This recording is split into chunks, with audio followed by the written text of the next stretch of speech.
astronomical damage numbers, the sorts of numbers that were only available to the most arcane turns from UV-Max. Blissey V slowly starts to build up that momentum, stacking energy onto itself and then cracking in with gigantic damage. I secretly really love it, but it also, again, has that wall-like quality you were talking about, Kyle, that in the right matchups against the right decks, once you get the Blissey there, it's not leaving that active spot.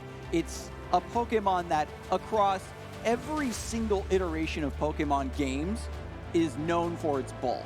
Yeah, we see that these kind of decks, especially if you're playing against Arceus that has a damage cap, if it does have a double turbo on it, it's hitting for 180 damage. That's just a Hyper Potion and a Team Yeltao away from being 10 damage. And Blissey's just fine with that. Yeah, earlier on the broadcast, we saw Mewtwo v Union. If you're able to just cancel out Arceus as an attacker, these lists don't really have anything to pivot to. When you're running the classic, tried and true, French vanilla, Arceus Inteleon engine, you don't have a backup attacker to try to find that KO against such a titanic target. Yeah, of course, we got our first big introduction to the Blissey V just last week on the Milwaukee stream. Connor Lavelle put on quite a performance, ended up taking second place with this deck, and I believe Aaron has taken a little bit from that list. We've seen the inclusion of the Tornadus one more time, so maybe that could sneak into play, but no flying Pikachu this time, at least, on the other side of the board. Yeah, one other point to mention when it comes to the Blissey V is, well, mulligans. Like, you still have to find your key Pokemon. Your opponent starting off with a few extra resources might allow them to put something together before you're able to stabilize, but the fact that when you were going into Milwaukee, Blissey was kind of an underrated deck. Like, it was a fun thing that people knew you could do. Blissey had some history in previous meta games, but really with the new cards from Astral Radiance, it's allowed itself to rocket back into the metagame. And now that it has demonstrated that it can do well in a major competition, as we headed into NAIC, I'm wondering if players are a bit more prepared for it. Yeah, when we saw Blissey, maybe, I guess we saw it, of course, with Connor on our stage, but there were some streams, of course, of the Japan National Tournament. We saw basically a meme of a performance where cards were flying all over the place, upwards of 10 to 12 energies all over the board, and we're like, oh, that has to be good. And sure enough, Connor was able to find a really nice spot in Milwaukee, being able to get a great performance, and now Aaron's going to try to do just that here on a bigger stage. And when you see the Blissey with so much energy on it, it just takes over the table. Players only like to straighten their energies up to about like 4 or 5 if you're playing, Dialga. And then with Blissey, it's just, there's a lot of energy. I'm not counting anymore. I just know that this is enough to KO anything in the game right now. So good luck. Me hit hard, me big smack. Me do big number, me draw prize card, me win. And that's what Aaron is going to try to channel here as he opens up the game with a Dunsparce in the active, trying to once again just cancel out that fighting weakness. I'm going to go ahead and guess that that's not the ideal starter here for Aaron, but does have the quick ball and the lucky energy discard. That feels nice. Double turbo energy.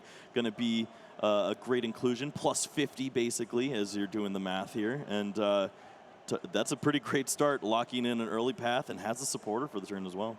Once you get Path of the Peak down, you're forcing your opponent to just jump through some extra hoops.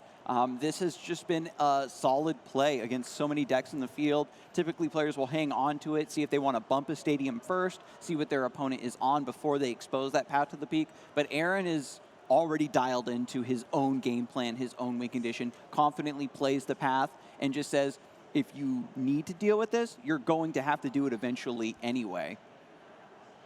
Well, we are going to see what Jeremy has as some counterplay. Of course, got to look through that deck, make sure that your prize cards aren't hurting you too much, and start to see what counterplay you have. Of course, seeing that big Blissey on the other side, you start thinking, we got to get damage going somehow. We got to put the pressure on so that maybe I can start attacking before Aaron finds those heal cards.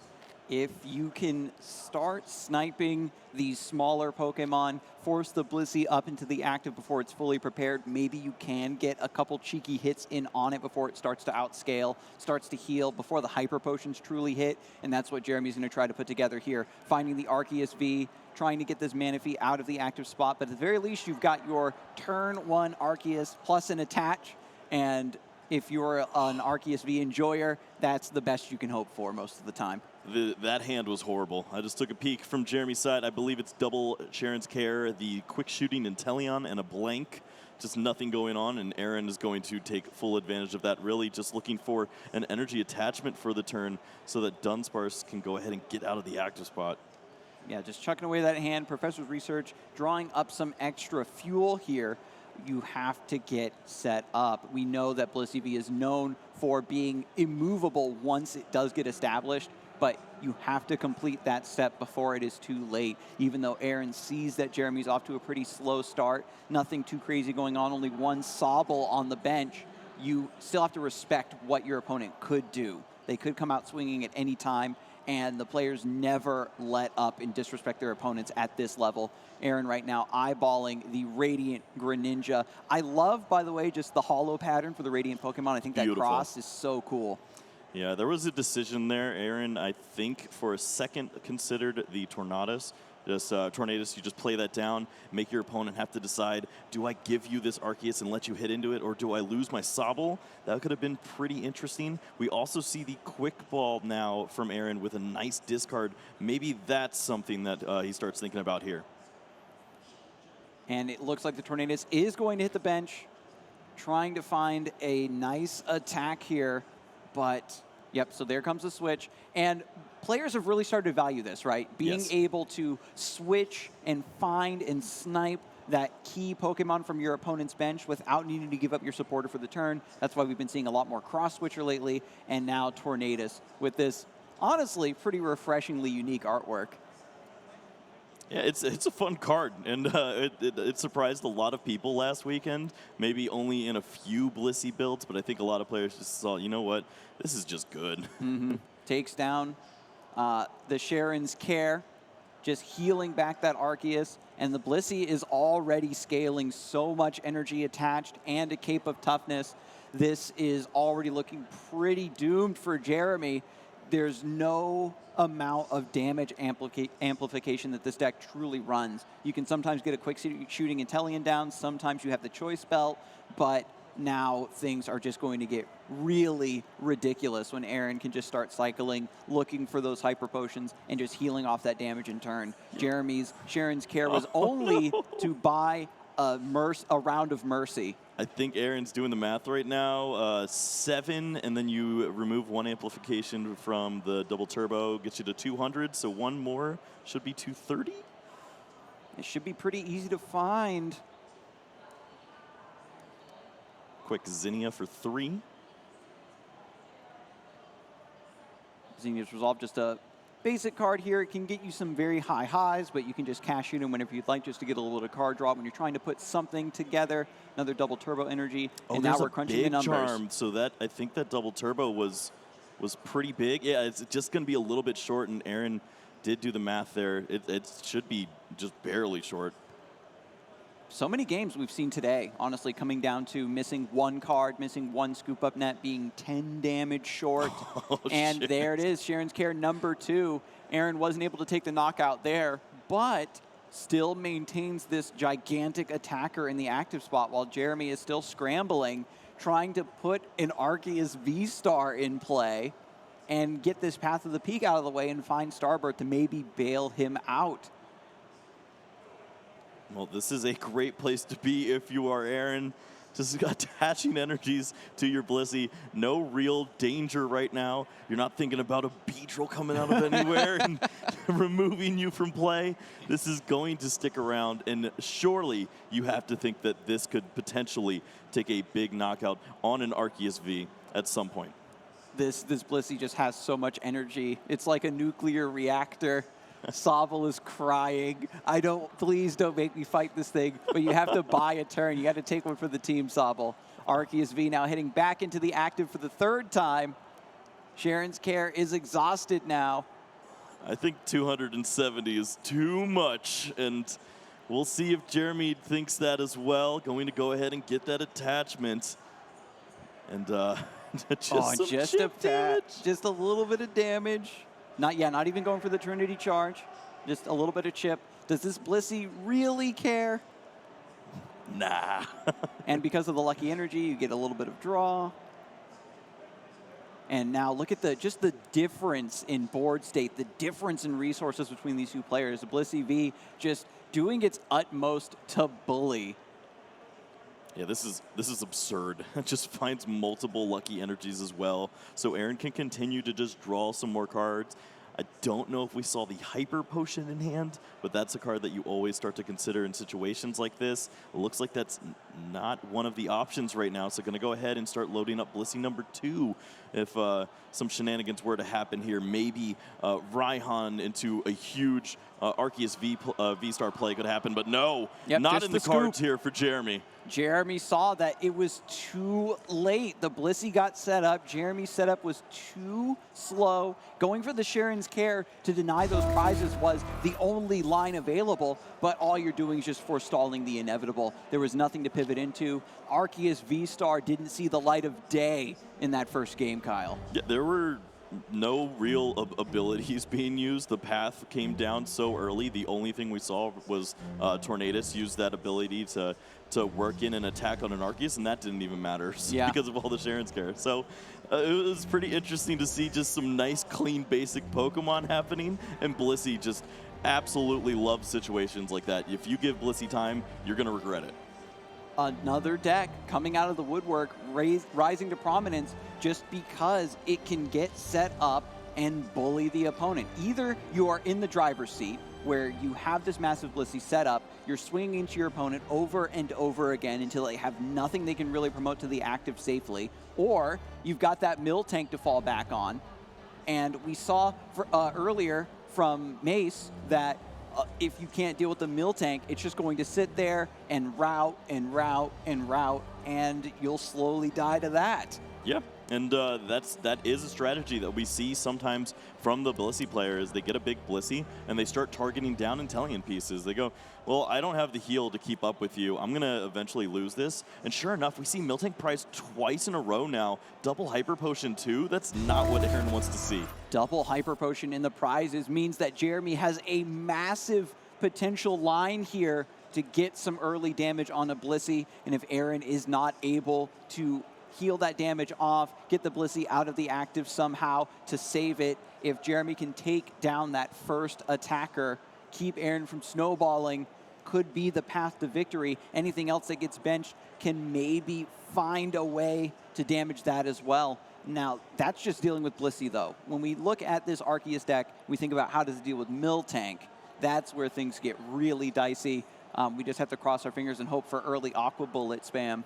Yeah, that's basically the one attack that you go to. Of course, there is quick shooting Intellion, but that's really slow to just try to compile that damage in a deck that plays so much healing. Oh, yeah. You really need to take big knockouts. And Cape of Toughness has also proven to be pretty awkward for a deck like this. Not all of them are playing Tool Jammer on the other side. What's also great about this Blissey deck is it doesn't need to bench a lot of Pokemon to get going.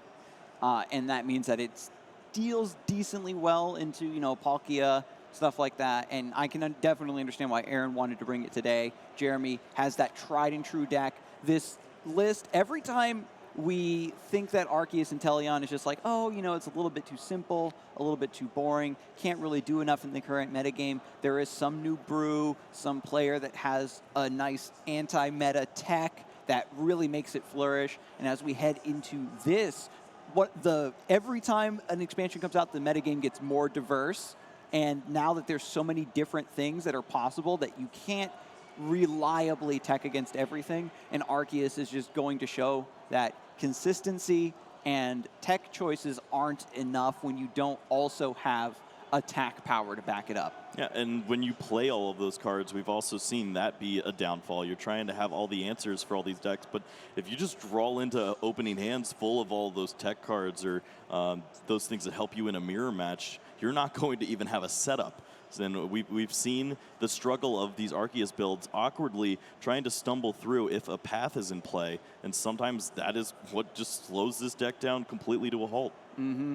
And with Radiant Greninja wow. into boss, just getting this Sobble out of dodge, cutting off that engine, Aaron is already in a fantastic position. You just got done talking about it, Kyle, that the Sobble engine is so important for this deck to be able to set up and get resources and put its combos together to even get its game plan off of the ground to begin with. And Aaron goes for that snipe. This Aaron had an interesting play here too. Had the path to the peak, but wants to draw more with the Radiant Greninja, it seems. So not going to have the path down, and that means that Jeremy's going to have access to Starbirth here.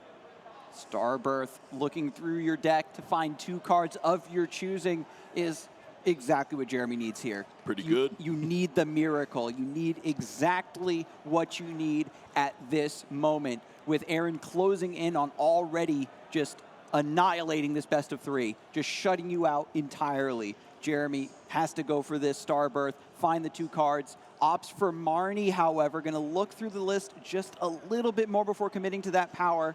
You know that the path to the peak is coming, so you have to take advantage of it right here, right now.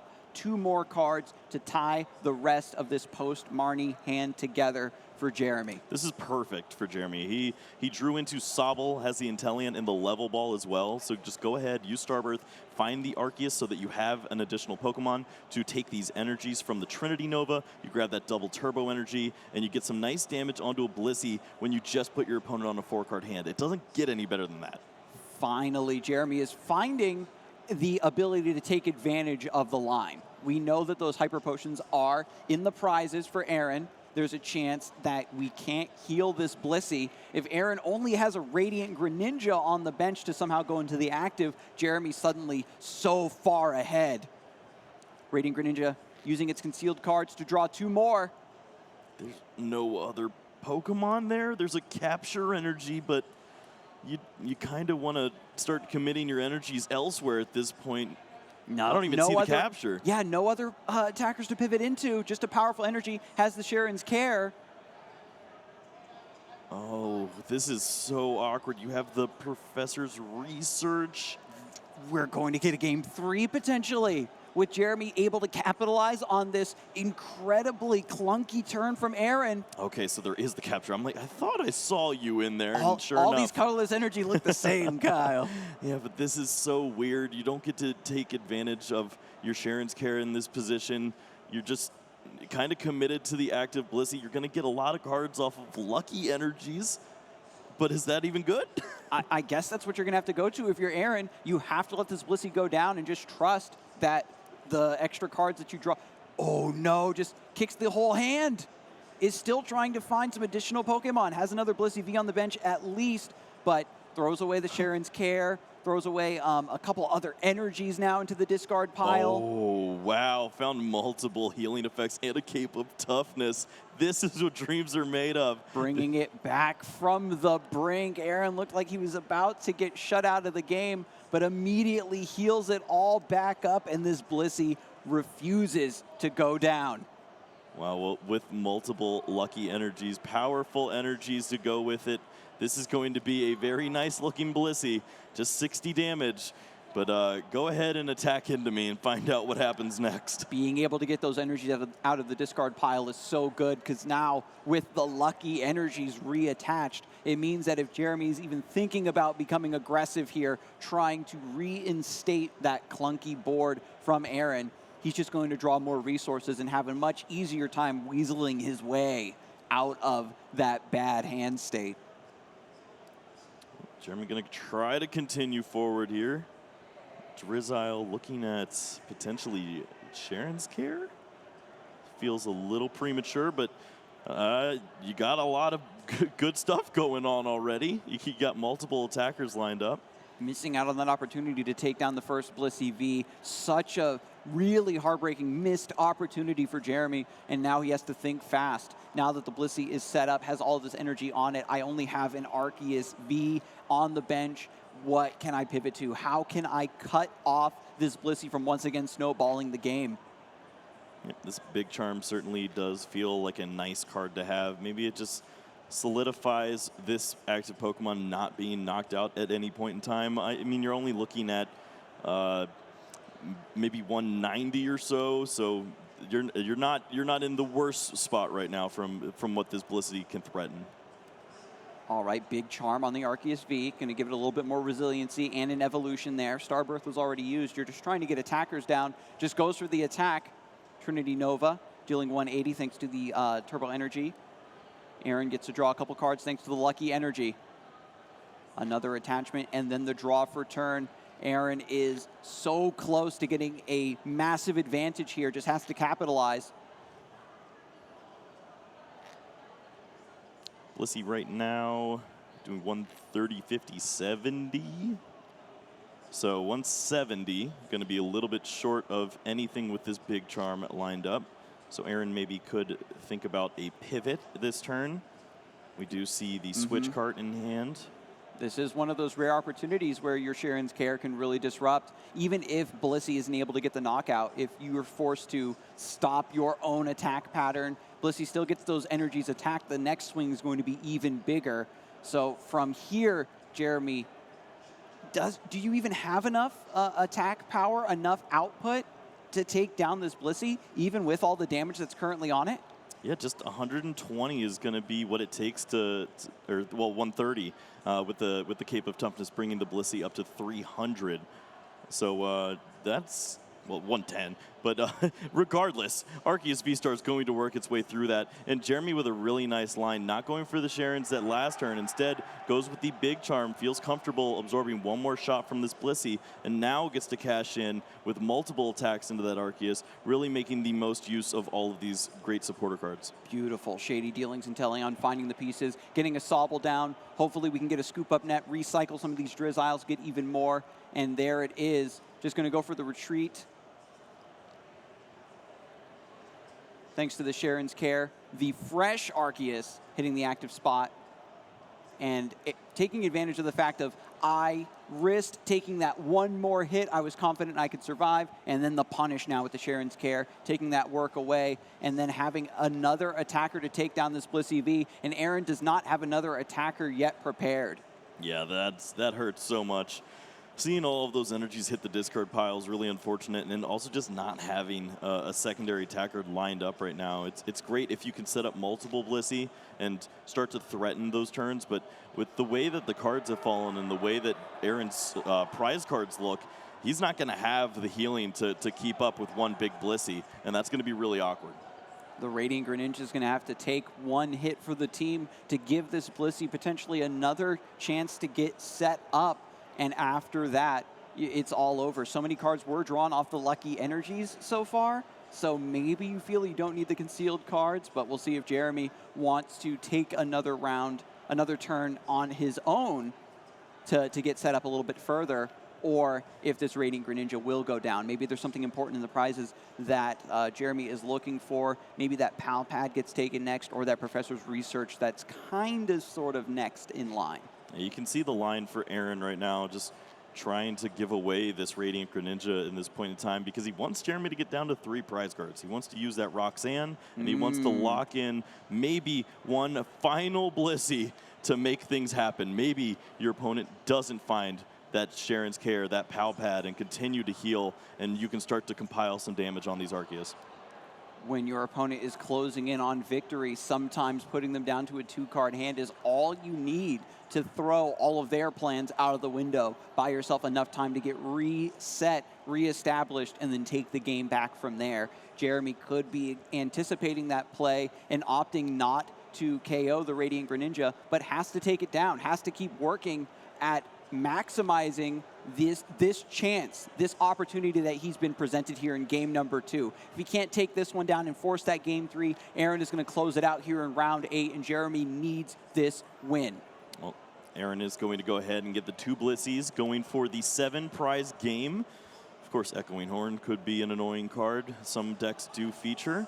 And now just considering what else did I do besides this Roxanne, considered the Evital for a second, said, no, I don't want to give away anything too free. Let's just go ahead and put you on 2 cards. Roxanne comes through. Both players shuffle their hands into the deck. That's important to note. With Marnie, you put the hand on the bottom, but when you shuffle your hand into the deck, there's still a chance that you can draw into those key pieces if you really need them. Fortunately for Jeremy, he is running that Inteleon engine, so if the key pieces that Jeremy requires, are searchable through that avenue, should be pretty easy to get his hands on them. Hopefully looking for a boss's orders, get this other Blissey down before it gets too set up. And again, because Aaron put so much energy into the discard pile, this Blissey has to attack a couple times for not much damage before it truly becomes a threat, with very minimal manual attachments here coming out from Aaron. Yeah, this is a big turn to see what Aaron's game plan is. Does he feel like his deck is going to be more beneficial to him, or does he want to go for more of this attacking power? Because he's got options now. The Lucky Energies would be a great way to find those heal cards and start to maybe set this Blissey up as your one big attacker, or you work in the powerful energies, get the damage in as you can, and make that last Blissey the one that lasts the rest of the game. Aaron has drawn so many cards, and again, the fact those Hyper Potions are in the prizes means that Jeremy has been able to be more confident that his damage is going to stick. Just getting a little bit more damage now onto the Blissey V. Arceus actually putting up a fight. It looked like this matchup was a lot more one-sided, a lot more favored for Blissey V, but Jeremy is finding the line and sticking to it. And this is what you want to see at the highest levels of play. Matchups and situations that lesser players would scoop to and try to find another game. Oh, we do see the powerful energy in Aaron's hand, and that is going to lead to a really nice switch card play here. After the boss to bring this Sobble up, Switch Cart can give you that pivot that you're looking for and a little bit of healing. Yeah, that's so nice. All that damage was put on the Blissey V, but now it might be out of Jeremy's reach. This buys Aaron more time to find more healing, find a way to rescue this Blissey before it goes down, and gives Jeremy those final prizes. Oh, finds the Hyper Potion too. What a big card to find out of the prize cards for Aaron. Jeremy was pressuring and pressuring and pressuring, but Aaron, thanks to the Lucky Energies, the extra card draw, sacrificing the Radiant Greninja to buy just that little bit of extra time, is now able to get the pieces to bring it back and stabilize. Oh, we are just going to see that consistent trend from the Arceus, just hitting for that consistent 180 over and over again, trying to work in some damage here. Avery draws 3 cards. The bench is already very limited for Jeremy. Nothing needs to be discarded, thankfully. But I feel like Aaron should be almost out of resources at this point. It feels like so many cards have been drawn over on that side. And with now a second Blissey setup, and this is what you talked about, Kyle, having 2 Blisseys ready to go means that you're able to pivot and jump back and forth. If one gets injured, you get to bench it for a turn, keep it protected behind the other Blissey as a wall. And that's what we're seeing here. Beautiful execution. And then going for the capture energy, but just going to fail it, of course, not trying to put any liabilities on the bench. Yeah, we'll see what Aaron is going to go ahead and do here. Just going to cash in on the damage and get that double turbo. And there's no more energies in that discard pile. It seems like we've seen so many, and sure enough, they're just all on the board. All the energy is in play. The double fusion reactor now set up. These Blisseys are going to be hitting for maximum damage as much as they can. But Jeremy can also swing right back in. This Blissey V goes down, and yet another takes his place. 5 damage counters on this remaining Blissey V, and Jeremy does have the next Arceus ready to go as an attacker. So this is going to come down to the wire here in the next couple turns, Kyle. Yeah, you can tell that Jeremy's really running low on resources because he would have liked to potentially have retreated and not left this Arceus V-Star in the active spot. This is just an easy knockout potentially for a Blissey, and then he's left with one more V knockout, and Aaron's going to come out as the winner here. So it feels really awkward to leave this Pokemon in the active, but maybe there's just not enough resources to back this up. Hopefully Aaron does not have it, and we get to see game 3, but when you already have your big attacking Pokemon set up in the active, as we've seen time and time again, Kyle, your draws, your resources don't matter when you can just draw and swing and take your prizes. Well, Pelpad is a great find. Finds 2 bosses orders. Oh my goodness. You can see the strategy lining up here. That Arceus V is looking mighty juicy on the bench, and that is definitely what Aaron's thinking about for next turn, and that's something Jeremy has to consider because he's going to attack into Lucky Energies. He could just be giving the win to Aaron. That deck is already so thin. Even goes for the Team Yell Towel. He can thin you and then knock you out. Getting a little bit of healing. Now this Blissey V is going to be a 2-turn KO. Oh, a little bit of heal and still doesn't mind. And look at that. All the powerful energies ready to go. Out of the discard pile. We thought there wasn't any more energies, but you just bring them right back. This Blissey V's hitting critical mass. And now Shady Dealings and Teleon has to be the one to hold the fort here and buy one more turn, just like Radiant Greninja did for Aaron. Can this be enough? The game is so close. The players are down to the wire here. 1 prize versus 2. Aaron trying to end the best of 3, claim his win in round 8, but Jeremy's fighting just to force a 3rd game and try to have another shot at getting the W. This Blissey knocks out every Pokemon on Jeremy's side of the field. That total up all of the HP that Jeremy has available, and Blissey will just one-shot it.